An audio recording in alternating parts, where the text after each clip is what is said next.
Halo sahabat YouTube, jumpa lagi bersama saya di channel Theodorus saja. Oke, di video kali ini saya akan berbagi lagi kepada teman-teman semuanya.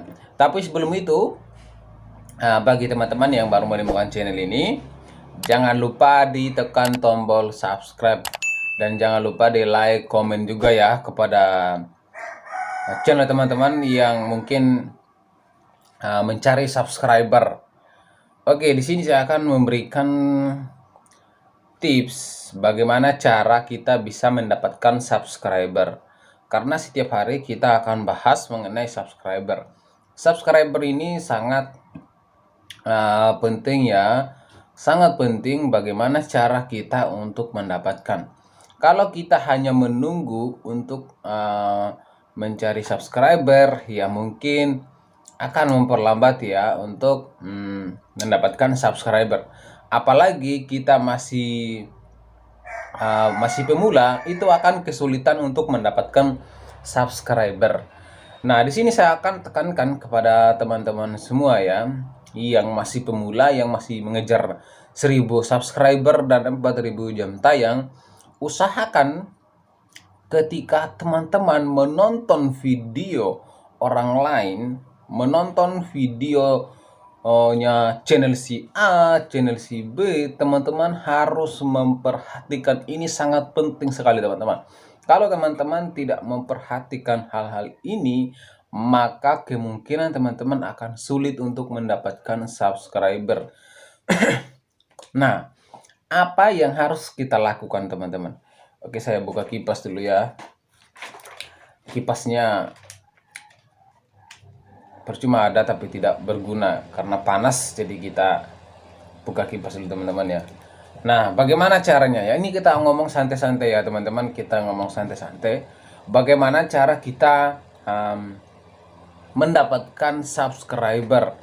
Karena kalau teman-teman menonton videonya si A, si B, lalu hanya menonton dalam durasi 2 atau 3 menit, baru teman-teman meninggalkan, lalu cari lagi channel yang lain, cari lagi yang channel yang lain, lalu teman-teman tidak meninggalkan jejak, yaitu akan kesulitan untuk mendapatkan subscriber ya teman-teman.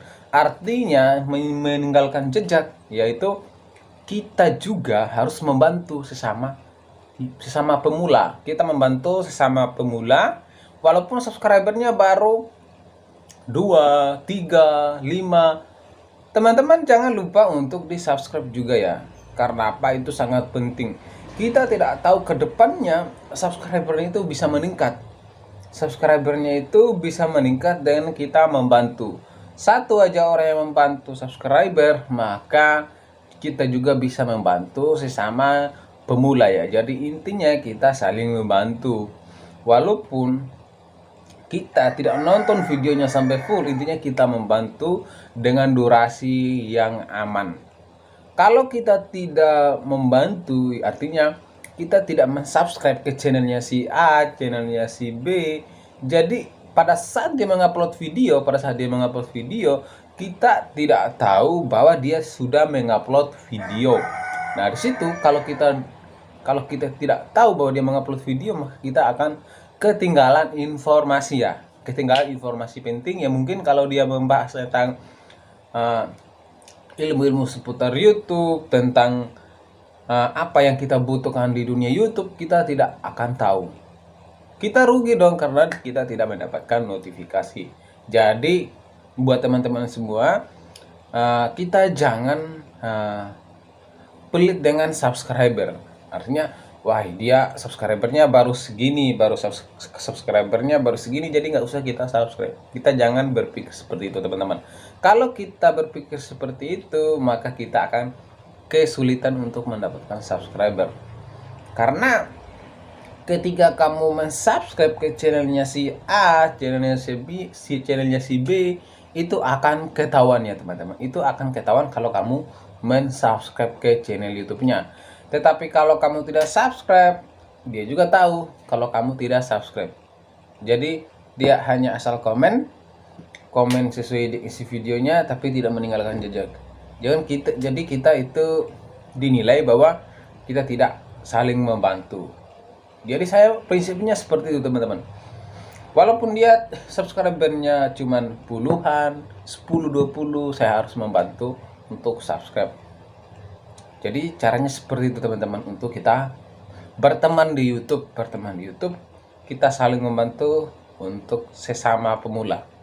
Jadi caranya seperti itu ya teman-teman untuk mendapatkan subscriber. Oke, mungkin itu saja video dari saya. Semoga video ini bermanfaat dan sampai jumpa di video selanjutnya.